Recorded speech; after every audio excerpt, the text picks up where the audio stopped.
बिस्मिल्लाहिर्रहमानिर्रहीम। अस्सलाम वालेकुम नाज़रीन, आप यूट्यूब चैनल देख रहे हैं। मैं इमरान खान हूँ। सबसे पहले इमरान खान साहब का जो ऑक्सफोर्ड यूनिवर्सिटी का चांसलर बनने का इलेक्शन है, उसके पीछे हाथ धोकर मियाँ साहब पड़ गए। पीपल्स पार्टी ने कोई इतना इसके ऊपर तरद्दुद नहीं किया, इतना शोर नहीं मचाया, लेकिन PMLN को मुसीबत पड़ गई है, क्योंकि PMLN में वैसे भी पढ़े लिखे लोग इमरान खान साहब कहते हैं वो कम है, और वैसे भी इनको शौक भी नहीं है पढ़ने का। यानी एक वर्ड इन्होंने पकड़ लिया, डिस्ग्रेस, एक अखबार में डेली मेल्स में लिखा हुआ था, तो उसके ऊपर रोला डाल दिया, बेइज्जत किया गया, बेइज्जत किया गया। और अच्छे खासे लोग कह रहे थे भाई वो उसका मतलब ये है कि जिस आदमी की इज्जत होती है उसको अगर रुस्वा किया जाए तो उसको डिस्ग्रेस कहते हैं, और नॉर्मली ये लफ्ज़ इस तरह से मानी में इस्तेमाल किया जाता है। लेकिन हैरत की बात है, यानी उसको उठा के इन्होंने डिक्शनरी में भी देखा, चेक भी नहीं किया कि एक्चुअली इसका मतलब क्या है और किस मौके पे इसको इस्तेमाल किया जाता है। वैसे इज़्ज़तदार आदमी है, उसी को डिस्ग्रेस किया जा सकता है। जिस आदमी की इज्जत ना हो उसको ना डिस्ग्रेस किया जा सकता है, ना उसकी ज़रूरत होती है। अब आ जाए कि इमरान खान को ऑक्सफोर्ड यूनिवर्सिटी के चांसलर के इलेक्शन से रोकने के लिए पूरा जोर लगा रहे हैं, उनको मेल्स कर रहे हैं, उनके जो है दफ्तर के अंदर पहुंच गए बंदे। अब इसका नतीजा क्या निकला? जुल्फी बुखारी साहब, क्योंकि इमरान खान साहब की दफ्तर खारजा है और वो इमरान खान साहब के मामलात को पाकिस्तान से बाहर देख रहे हैं। वैसे कमाल वफादारी जो है वो निभाई है जुल्फी बुखारी ने भी। वो पाकिस्तान से बाहर चले गए, उनके अपने बहुत सारे अफेयर्स हो सकते थे, बहुत सारे काम हो सकते थे जो वो कर सकते थे, लेकिन उन्होंने अपने आप को पूरी तरह वक्फ किया इमरान खान साहब की उनके मिशन के लिए या उनकी रिहाई के लिए, और वो लगातार कोशिश करते चले जा रहे हैं। चाहे UN के अंदर जो है वो एक करारदाद का आ जाना और चीज़ें वहाँ पे जो है इमरान खान साहब की फेवर में जाना, या यूरोप में होना, या बाकी मुल्कों में, तो इसके पीछे जुल्फी बुखारी का एक एलिमेंट है। जो पाकिस्तान तहरीक इंसाफ का इंटरनेशनल चैप्टर है वो उसमें बड़ा कलीदी रोल प्ले कर रहे हैं। अब आ जाए आप इस मामले पे कि जुल्फी बुखारी साहब ने कहा कि उन्होंने कहा जी कोई बाउंसर चला जाए, कोई गुल्लू भट्ट चला जाए, कोई जो है पहलवान चला जाए, जो मर्जी जाए, ये जो इमरान खान के खिलाफ करेंगे यूनिवर्सिटी में जाकर, वो इमरान खान को उल्टा फ़ायदा देगा। और हंसते हुए उन्होंने ये बात की, उनका ये दावा है कि इमरान खान साहब ना सिर्फ ये इलेक्शन लड़ेंगे बल्कि वो इलेक्शन जीतेंगे। अब PMLN के लिए ना बड़ा मसला ये है कि ये इलेक्शन के ऊपर सिकंदर सुल्तान राजा जैसा कोई चीफ इलेक्शन कमिश्नर भी नहीं होगा जिसकी मदद से इलेक्शन को इधर से उधर कर दिया जाए। बाद में इसके तहफ़्फ़ुज़ के लिए कोई ऐसी अदालत भी नहीं होगी जहाँ पे तहफ़्फ़ुज़ ले लिया जाए, और फॉर्म 47 भी इसके अंदर जारी नहीं हो सकता जहाँ पे बदल दिया जाए रिजल्ट ही। और ना इसके अंदर जो है वो कम पढ़े लिखे लोग वोटर होते हैं, इसके लिए कम से कम जो है वो ग्रेजुएट होना चाहिए ऑक्सफोर्ड का जो वोट डालेगा। तो अब अगर जो ऑक्सफोर्ड का ग्रेजुएट होगा वो पढ़ा लिखा आदमी होगा, तो पढ़ा लिखा आदमी तो सोच समझ के वोट डालेगा ना। यानी PMLN के अपने वोटर्स ये कहते थे कई जगहों पे, जब हम इंटरव्यू करने जाते थे उन्होंने कहा जी यहाँ नून लीग का वोट कम है। हम पूछते थे क्यों? जी यहाँ ज़रा पढ़े लिखे लोग रहते हैं तो वो इमरान खान को वोट डालते हैं। तो ये तो PMLN खुद मानती है कि जो पढ़े लिखे लोग हैं वो इमरान खान को ही वोट डालते हैं, उन्हीं को वोट डालना पसंद भी करते हैं। बहरहाल ये अगर इलेक्शन होता है तो इमरान खान साहब के जीतने के इम्कानात बड़े रोशन हैं, और अगर वो जीत जाते हैं तो पूरी दुनिया में उनकी आवाज़ बड़ी बुलंद हो जाएगी। लेकिन आप रीज़न को समझें क्यों इमरान खान को रोकना चाहते हैं। इमरान खान अगर ऑक्सफोर्ड यूनिवर्सिटी के चांसलर बन जाते हैं और चांसलर बनने के बाद उनके साथ कोई ज्यादती पाकिस्तान में होती है तो जितने उनके वोटर्स हैं वो इमरान खान साहब को ओन करेंगे, और जितना शोर पहले मचता है उससे ज़्यादा मचेगा। तो आलमी सतह पे ये खबर बहुत तेज़ी से उठेगी। तो जो लोग इमरान खान साहब के साथ ज्यादती करते हैं, जुल्म करते हैं, उन पर मुकदमात दर्ज करते हैं और उनके सियासी हुकूक को छीन रहे हैं, उन सब लोगों के लिए मुश्किलात बढ़ेगी इंटरनेशनल फ्रंट पे। अब पाकिस्तान का मीडिया क्या बेचता है? पाकिस्तान के मीडिया को तो कान से मरोड़ के इधर कर देते हैं, कान से मरोड़ के इधर कर देते हैं। जो बात नहीं सुनता वो हम लोगों की तरह बेरोजगार हो जाता है। बहुत सारे और सहाफ़ी भी बेरोजगार हैं, माजी में भी होते रहे, आज भी होते रहे। तो पाकिस्तान में तो मीडिया का कान मरोड़ देते हैं। इंटरनेशनल मीडिया के साथ ये किया नहीं जा सकता। अब इमरान खान जब ऑक्सफोर्ड के चांसलर बनेंगे तो बनने तक और उसके बाद तक, और फिर उसके बाद अगर कोई ज्यादती इमरान खान साहब के साथ कंटिन्यूसली होती रहती है तो हर मौके पर इंटरनेशनल खबर बनेगी। तो उससे अवॉइड करना चाहते हैं इमरान खान साहब के तमाम मुखालिफिन, चाहे वो नवाज शरीफ हैं, चाहे वो इदारों में बैठे हुए लोग हैं, कोई भी है, वो ये नहीं चाहते कि इमरान खान साहब ये इलेक्शन लड़ें। अब इसमें एक चीज़ पाकिस्तान तहरीक इंसाफ ने और बड़ी स्मार्टली अभी एक चाल चली है और एक कोशिश की है वो मैं आपको बता देता हूँ एक्चुअली पाकिस्तान तहरीक इंसाफ करना क्या चाह रही है और कर क्या रही है। हुआ ये कि पाकिस्तान तहरीक इंसाफ ने इमरान खान साहब की जो नाअहली का मामला है उस पर एक अपील दायर की हुई थी कि जनाब ये इमरान खान साहब की नाअहली ख़त्म की जाए। जिन केसेस पे जहां इमरान खान साहब को नाअहल किया गया है वहां बनती नहीं है। तो अब एक दरख्वास्त दायर की गई है कि जो हमने केस लगाया हुआ है, जो अपील हमने किया हुआ है, उसको तेजी से और जल्दी सुना जाए ताकि इमरान खान साहब की नाअहली खत्म हो जाए। अब ना सिर्फ इमरान खान साहब को पाकिस्तान तहरीक इंसाफ इलेक्शन लड़वाना चाहती है ऑक्सफोर्ड यूनिवर्सिटी का, बल्कि वो इमरान खान को पाकिस्तान में भी इलेक्शन लड़वाना चाहते हैं, चाहे इमरान खान साहब जेल में हो चाहे वो जेल के बाहर हो। बहुत सारी ऑप्शन है। खैबर पख्तूनख्वा में कोई भी रिजाइन कर सकता है अगर इमरान खान साहब को इलेक्शन लड़ना होगा मेंबर कौमी असम्बली का, वो एक इशारा करेंगे कोई भी रिजाइन कर देगा और इमरान खान साहब वहां से इलेक्शन जीत भी जाएंगे। पूरा निजाम मिलकर भी उनको वहां खैबर पख्तूनख्वा में इलेक्शन नहीं हरा सकेगा। तो दरखास्त में यह मौके अपनाया गया कि इमरान खान साहब को सियासत से बाहर रखने की कोशिश की जा रही है। इमरान खान को इलेक्शन कमीशन ने स्पीकर कौमी असम्बली के रेफरेंस पर मियांवाली से डी-सीट किया और इलेक्शन कमीशन फैसले पर बानी तहरीक इंसाफ को इलेक्शन लड़ने से रोक दिया। Lahore high court larger bench election commission के खिलाफ अपील पर समाअत कर रहा था, लेकिन इस्लामाबाद हाईकोर्ट ने अपील वापस लेने की इस्तदा मंजूर करने से इनकार कर दिया। हुआ यह कि इमरान खान साहब के जो वकला है उनसे ये एक मिस्टेक हो गई थी कि उन्होंने पहले इस्लामाबाद हाईकोर्ट में केस लगाया। इस्लामाबाद में केस के साथ जो होता है वो आपको पता है, तो उन्होंने बाद में लाहौर में लगा दिया। तो लाहौर हाईकोर्ट ने कहा जी ये इस्लामाबाद में लगा हुआ है केस ऑलरेडी, तो हम यहां कैसे सुने। तो ये चले गए, इन्होंने जाके इस्लामाबाद हाईकोर्ट से केस वापस लेने के लिए अपील कर दी। अब इस्लामाबाद हाईकोर्ट ने कहा जी हम केस वापस ही नहीं करते।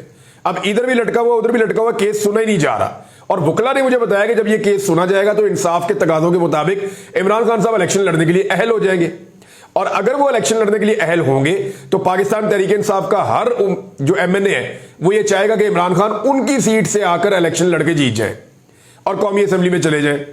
और अगर इमरान खान साहब इलेक्शन जीत जाते हैं और उनको हलफ उठाने के लिए कौमी असम्बली में आना पड़ता है जेल से, तो फिर आप सिचुएशन देखिएगा क्या होगी। ये बहुत दूर की बातें, बड़ी लंबी बातें हैं, मैंने ज्यादा दूर तक आपको ले गया हूं, इसकी नौबत नहीं आएगी।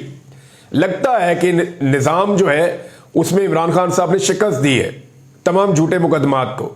तो अब ये निजाम इमरान खान साहब को ज्यादा देर अंदर तो नहीं रख सकता, लेकिन छोड़ना भी नहीं चाहता, और अगर छोड़ना चाहता है तो अपने तरीके से छोड़ना चाहता है।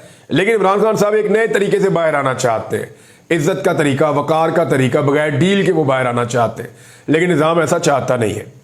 तो अब जो मामला है वो ये कहा गया कि दरखास्त की गई है कि इस्लामाबाद हाई कोर्ट के फैसले के खिलाफ अपील है वो लगा दी गई जाके सुप्रीम कोर्ट में कि जनाब इस्लामाबाद हाई कोर्ट को गए वो वापस करें, ताकि जो लाहौर हाई कोर्ट है वो उसको सेटल करे, उस मामले को सुने और मामले को सुन के जो है वो उसके मुताबिक फैसला दे दे इमरान खान साहब की अहलियत का।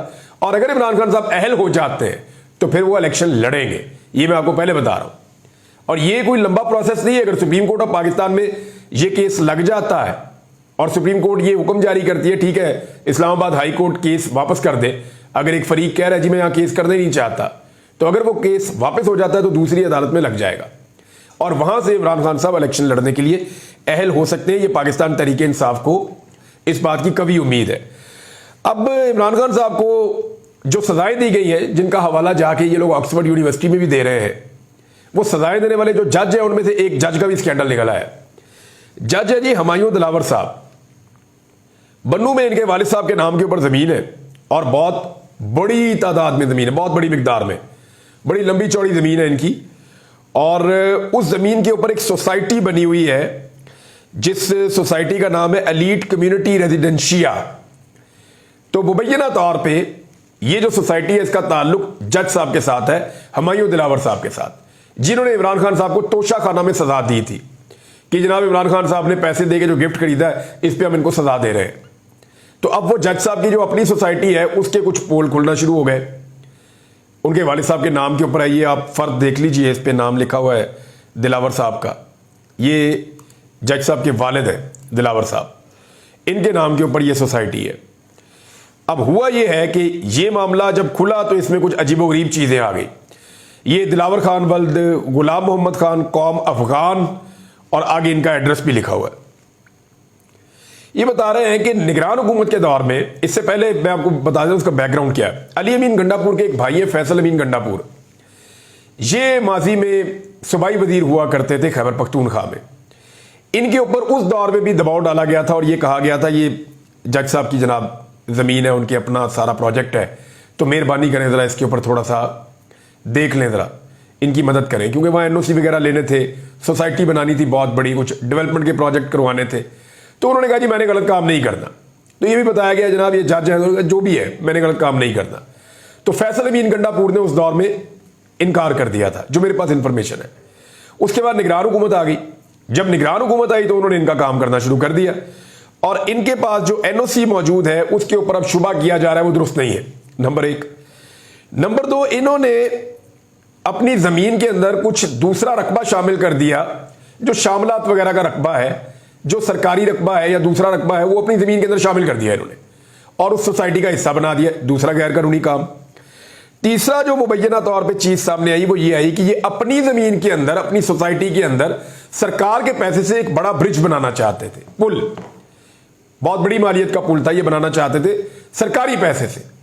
अच्छा, अगर वो ब्रिज बन जाता तो उसके बाद ये जो बन्नू का सर्कुलर रोड है ये उसके साथ टच हो जाते जाके, और फिर जो जमीन इनकी 20 लाख रुपए कनाल है वो जमीन बढ़ के 50 से 60 लाख, इवन कई एरियाज में 70 से 80 लाख रुपए तक कनाल हो जाती।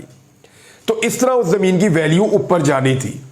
तो ये है वो स्कैंडल, और यही वो स्कैंडल है जो जाके जुड़ता है खैबर पख्तूनख्वा के एक सूबाई वजीर शकील साहब, जिनकी वजारत से उनको फारिग किया गया है, उनके साथ भी, क्योंकि उनके सेक्रेटरी ने और उन्होंने मुबैना तौर पे ये ब्रिज बनाने की कोशिश की थी और इसके अंदर बाकायदा जो है टेंडर भी हो गया था।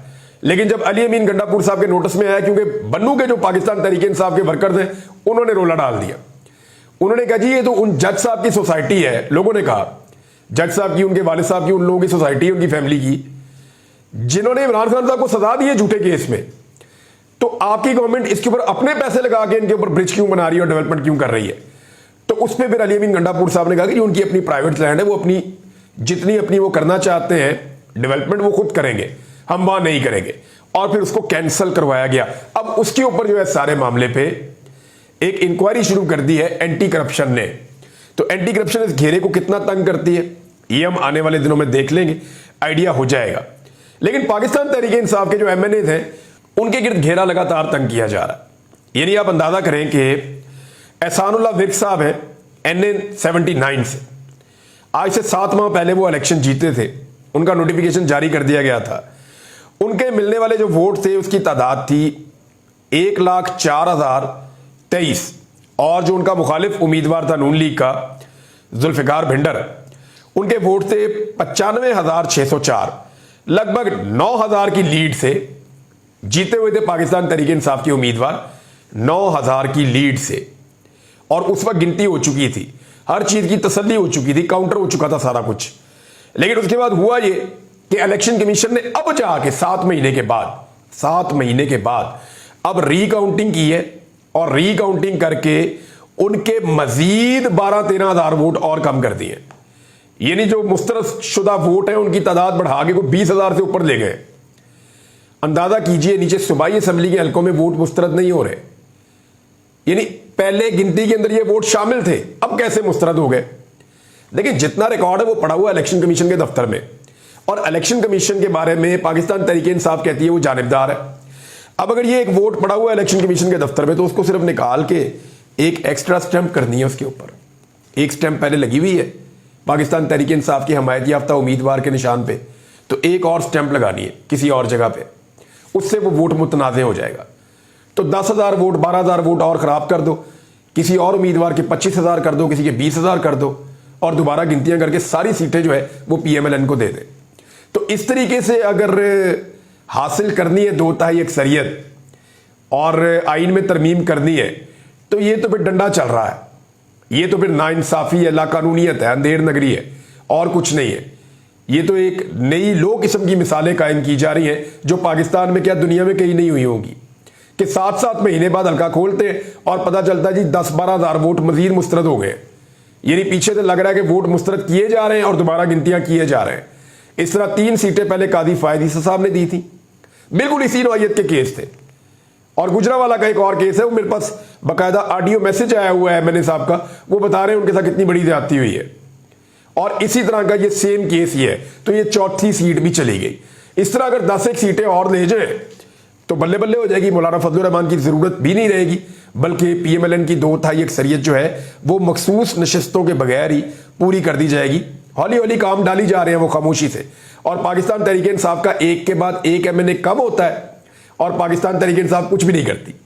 यानी आप इंटरेस्टिंग बात देखें कि आप पीएमएलएन जो है ना, जब वो अपोजिशन में थी वो एक एक सीट के लिए लड़ती थी। जरदारी साहब अपनी एक एक सीट के लिए पूरी जंग करते थे।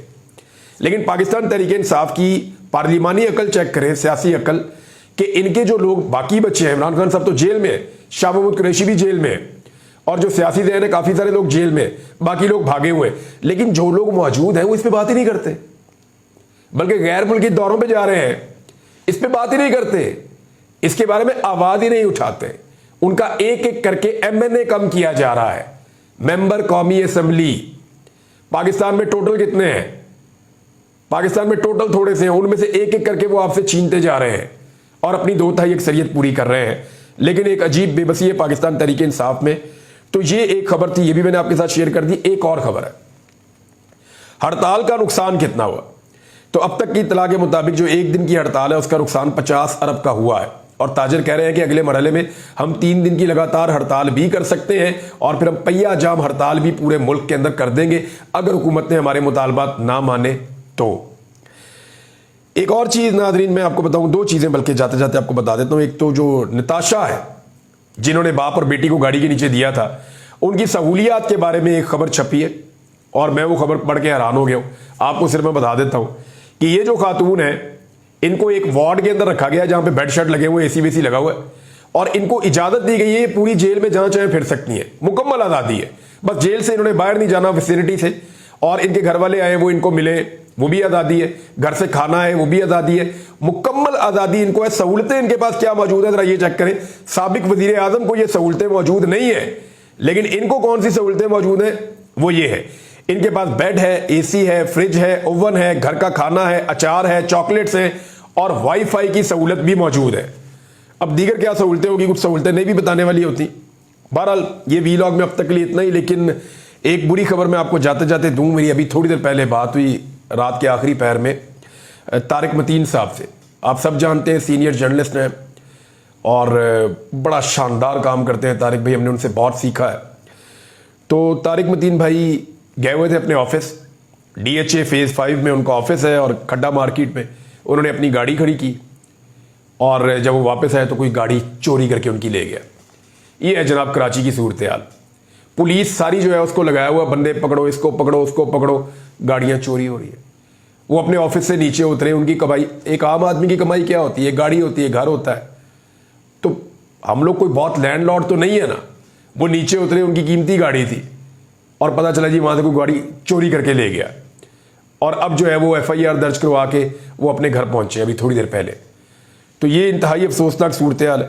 पुलिस को चाहिए फौरी तौर पे एक्टिव हो, कार्रवाई करे, CCTV फुटेज से ढूंढे और गाड़ी वापस ढूंढ के उनके हवाले करे।